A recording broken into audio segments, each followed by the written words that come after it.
Mengacu ilmu mitologi, kecocokan bentuk Semar dengan ibu kota baru di Pulau Kalimantan bisa menjadi suatu pertanyaan. Semar pernah bersumpah akan kembali setelah 500 tahun untuk menjadi penasehat atau kesatria Nusantara. Wacana pemindahan ibu kota sudah ada sejak era Soekarno dan baru terwujud saat ini. Apakah berarti Semar telah menampakkan wujudnya, menimbang banyaknya huru-hara yang terjadi di negeri ini? Lantas, seperti apakah sejatinya kisah Sabdo Palon atau Semar? Dan apa kaitannya dengan pemindahan ibu kota tersebut? Sebelum ke pembahasannya, jangan lupa tekan tombol like dan subscribe agar kalian tidak ketinggalan informasi yang saya bagikan.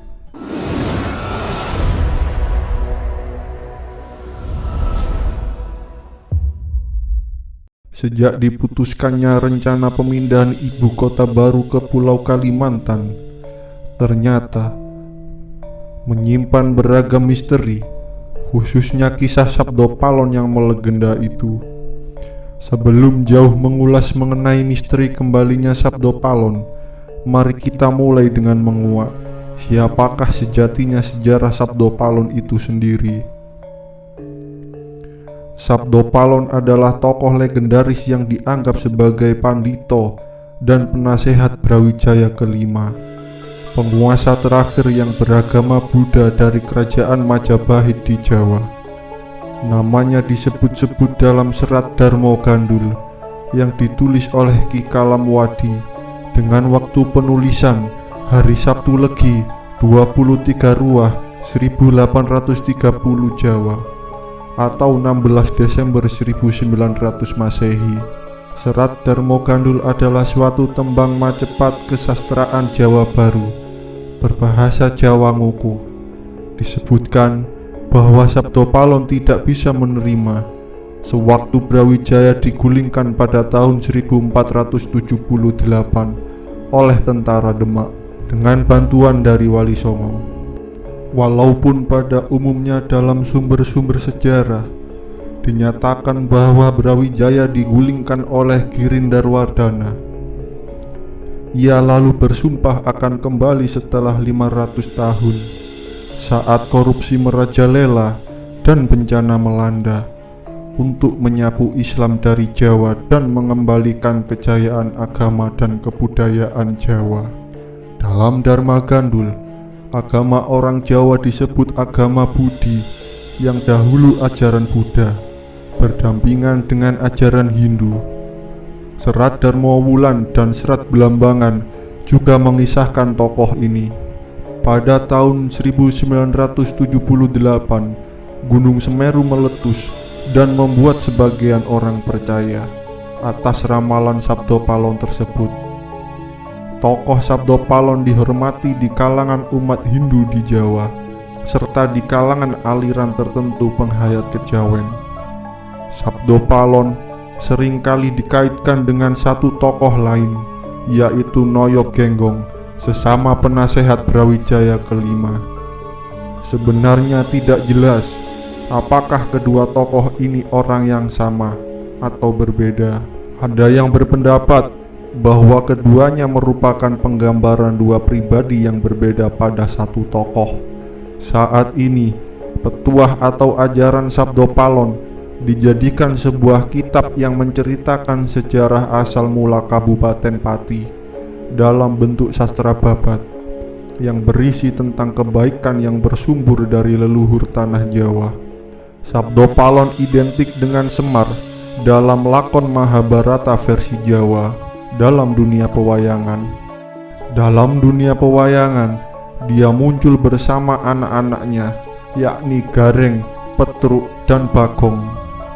Menurut antropolog Paul Stein, dalam penelitiannya pada tahun 1988, Sabdo Palon merupakan inkarnasi sebagai Semar yang dikenal sebagai Maha Guru di tanah Jawa.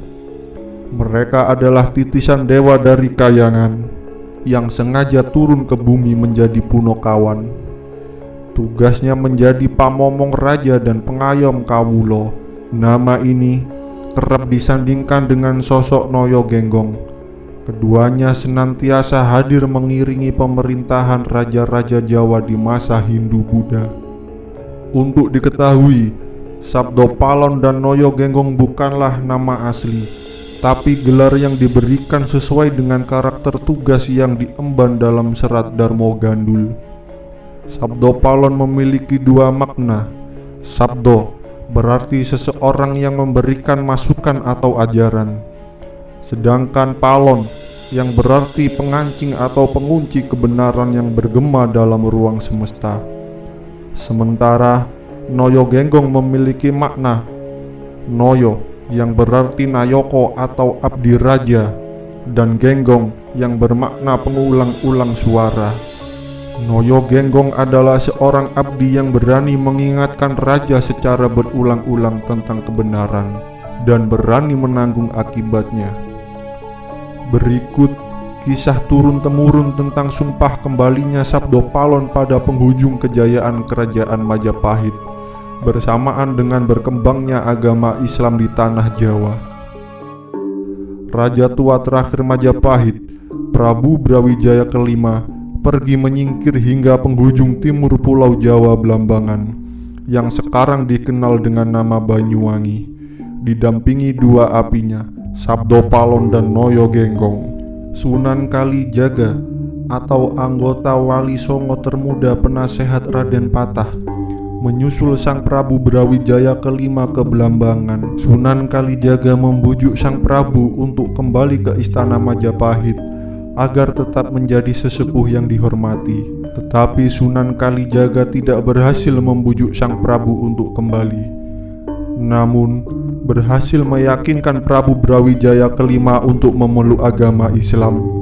Prabu Brawijaya kelima lalu mengajak abdinya Sabdo Palon untuk ikut memeluk agama Islam. Sabdo Palon kecewa dengan Sang Prabu Brawijaya karena bersedia memeluk agama Islam, dan Sabdo Palon menolak untuk ikut memeluk agama Islam. Sabdo Palon mengingatkan Sang Prabu Brawijaya kelima bahwa Sabdo Palon adalah pamomong para raja di tanah Jawa sudah 2000 tahun lebih. Ribuan tahun dia hidup dan menjadi pamomong para satria Jawa hingga Raja Silih berganti. Tentu seorang yang sudah hidup 2000 tahun lebih bukan dari jenis manusia, tapi dari kebangsaan jin. Dia adalah sosok Semar, sang pamomong satria. Satria yang dimaksudkan ke dalam kisah pewayangan Jawa, adopsi dari kisah Ramayana dan Mahabharata dari tanah India.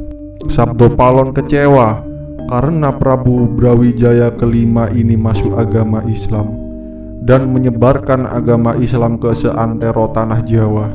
Akhirnya Sabdo Palon memilih untuk mokso atau menghilang menjadi samar antara ada dan tiada di tanah Jawa. Sebelum menghilang, Sabdo Palon bersumpah akan kembali ke tanah Jawa 500 tahun lagi. Sabdo Palon memberitahukan tanda-tanda sosial dan tanda-tanda alam yang akan muncul di zaman kembalinya nanti. Setelah 500 tahun, agama Islam yang dianut Prabu Brawijaya kelima akan menyebar bahkan seluas Nusantara. Namun, Islam hanya menjadi baju yang menempel di raga, sedangkan acaranya sudah tidak merasuk ke dalam jiwa para pemimpin Islam. Hanya fasih di mulutnya, tapi rusak perbuatannya. Tamak kepada harta dan kenikmatan duniawi, tega mencuri kekayaan negara, dan berbincang atau berbicara bohong. Kehidupan rakyat tampak berkecukupan harta benda, tapi banyak yang mengeluhkan sulitnya hidup. Serasa lebih baik mati, dan tanda alam yang akan terlihat adalah meletusnya Gunung Merapi dengan muntahan abu dan lahar ke arah barat. Sabdo Palon akan kembali ke tanah Jawa untuk bertugas kembali sebagai seorang pamomong. Setelah 500 tahun, Jawa akan memunculkan kembali seorang satrio yang akan menjadi momongannya. Sang satrio ini akan membawa kembali kemakmuran dan kejayaan bangsa Jawa. dan akan mengusung kembali ajaran budi pekerti yang luhur. Karena budi pekerti yang luhur akan menjadi hal yang utama untuk ditanamkan sebagai landasan dalam meraih kemakmuran dan kejayaan negara. Sabdo Palon akan kembali tentu bukan di alam nyata, tetapi sebagai bangsa jin, dia akan muncul kembali di alam ghaib, alam maya, bersama pasukan jin dan lelembut. Sabdo Palon akan membantu perjuangan sang satrio momongannya di dunia ghaib untuk mempengaruhi seluruh manusia yang hidup di Nusantara dengan kata-kata dan cara yang tidak dapat dibayangkan oleh Prabu Brawijaya kelima. Sang satrio yang sebelumnya bukan siapa-siapa, tidak dikenali, akan muncul tiba-tiba dengan cepat. Penggambaran lain tentang satrio ini dituturkan dia menjalani masa kecil yang sulit dan menderita. Dia tinggal di rumah di pinggir kali yang di timurnya adalah kaki Gunung Lawu dan Kali Bengawan. Wajahnya selalu tersenyum Mbak Krishna, tapi wataknya tegas seperti baladewa. Caranya berpakaian dan berpenampilan tidak layaknya satria calon raja, tapi bersahaja seperti rakyat jelata. Pergi ke sana kemari tanpa dikawal pasukan, mengalahkan tanpa mempermalukan orang lain, dan sakti tanpa perlu ajian. Berkat nama besar dia mampu menyelesaikan permasalahan rakyatnya yang dalam kesulitan. Rakyat lama menunggu dan mencari sosok satrio. Begitu dia muncul dan diresmikan sebagai calon pemimpin, segera seorang pemuda berjenggot menyatakan mendukungnya. Setelah selesai menyatakan sumpahnya untuk kembali 500 tahun lagi dan menjabarkan tanda-tanda zaman, kapan dia kembali dan menjelaskan ciri-ciri calon pamomong, Sabdo Palon segera menghilang mokso dari hadapan Prabu Brawijaya kelima. Kita bisa percaya atau tidak mitos Jawa ini, namun terkadang ucapan orang zaman dahulu dikenal sakti dan bisa menjadi kenyataan suatu saat nanti. Seperti ramalan Jayabaya yang terkenal itu, ternyata sesuai dengan kondisi di Indonesia.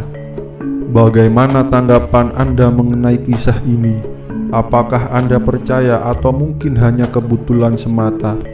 Tulis tanggapan Anda di kolom komentar. Jangan lupa like, subscribe, dan bagikan informasi ini. Semoga bermanfaat dan nantikan video terbaru selanjutnya hanya di Venus Trowulan.